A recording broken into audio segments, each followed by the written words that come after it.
देश के दूसरे राज्य कोरोना संक्रमण से उपजे हालात के बीच चीन से आने वाले उद्योग को लेकर कई रियायत देने की तैयारी कर चुके हैं।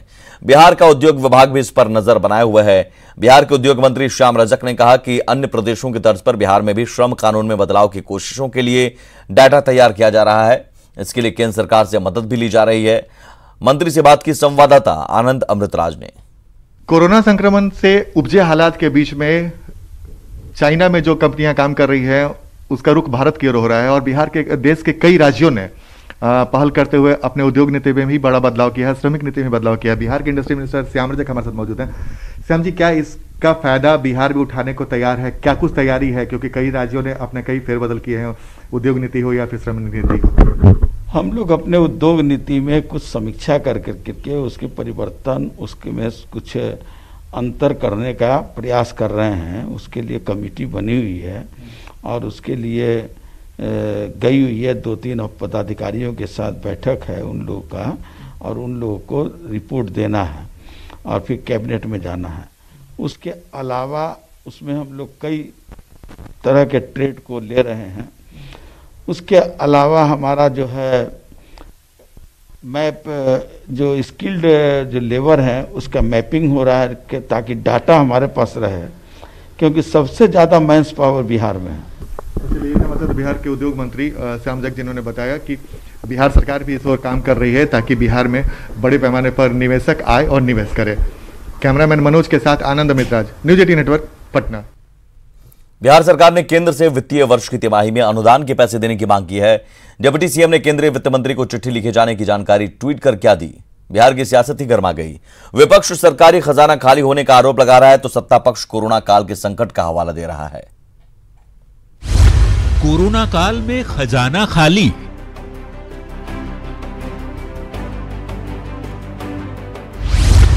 डिप्टी सीएम की चिट्ठी पर सियासत,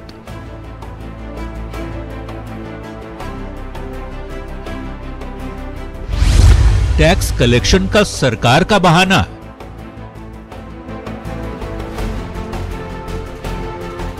कोरोना संकट की घड़ी का असर आम जनता से लेकर सरकार के खजाने तक पर पड़ता दिख रहा है। तभी तो राजस्व कमी को लेकर बिहार सरकार ने केंद्र से अनुदान और केंद्रांश की राशि पहली तिमाही में ही जारी करने की मांग की है।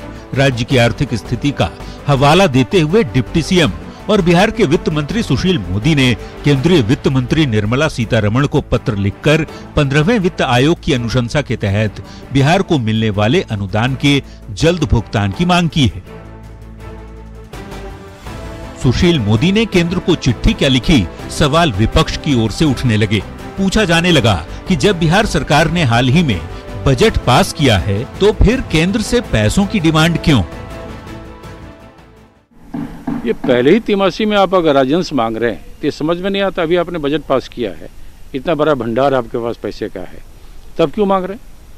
और अगर आप मांग रहे हैं इसका मतलब आपका खजाना खाली हो गया कि आप राज्यांश 3 माह के में ही तिमाही में ही लेना चाहते हैं।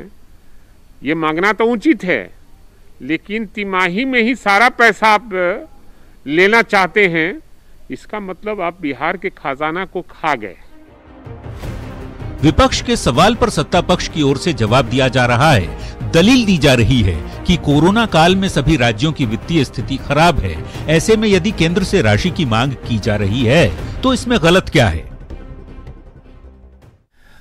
राजस्व की कमी सभी राज्यों को हो रही है। कम से कम उनके कई मित्र और सहयोगी दलों की सरकारें खजाने के खाली होने के बाद शराब बेचने पर विवश हो गई हैं और कतारों में बाजाप्ता मौत बांटने का काम कई राज्यों में हो रहा है। उससे बेहतर अगर उन्हें बिहार का प्रबंधन नहीं दिख रहा है तो ये मानसिक दिवालियापन के सिवाय कुछ नहीं है। वैसे वित्तीय वर्ष 2020-21 में बिहार को केंद्र से 7,434 करोड़ का अनुदान मिलना है। 15वें वित्त आयोग की अनुशंसा पर यह राशि मिलेगी। इनमें पंचायती राज संस्था के लिए 5,018 करोड़ रुपए, जबकि शहरी निकायों को 2,416 करोड़ रुपए का अनुदान मिलना है। वित्तीय वर्ष की पहली तिमाही यानी अप्रैल से जून में ही इसे जारी करने की मांग की गई है। बिहार सरकार की दलील है कि पहली तिमाही में राशि जारी होने से सरकारी योजनाओं को गति देने में सहूलियत होगी, वरना मानसून शुरू होने के बाद नल जल और नली गली योजना में दिक्कत होगी। जाहिर है, बिहार सरकार की ओर से जारी पत्र ने चुनावी साल में बिहार के सियासी तापमान को बढ़ा जरूर दिया है।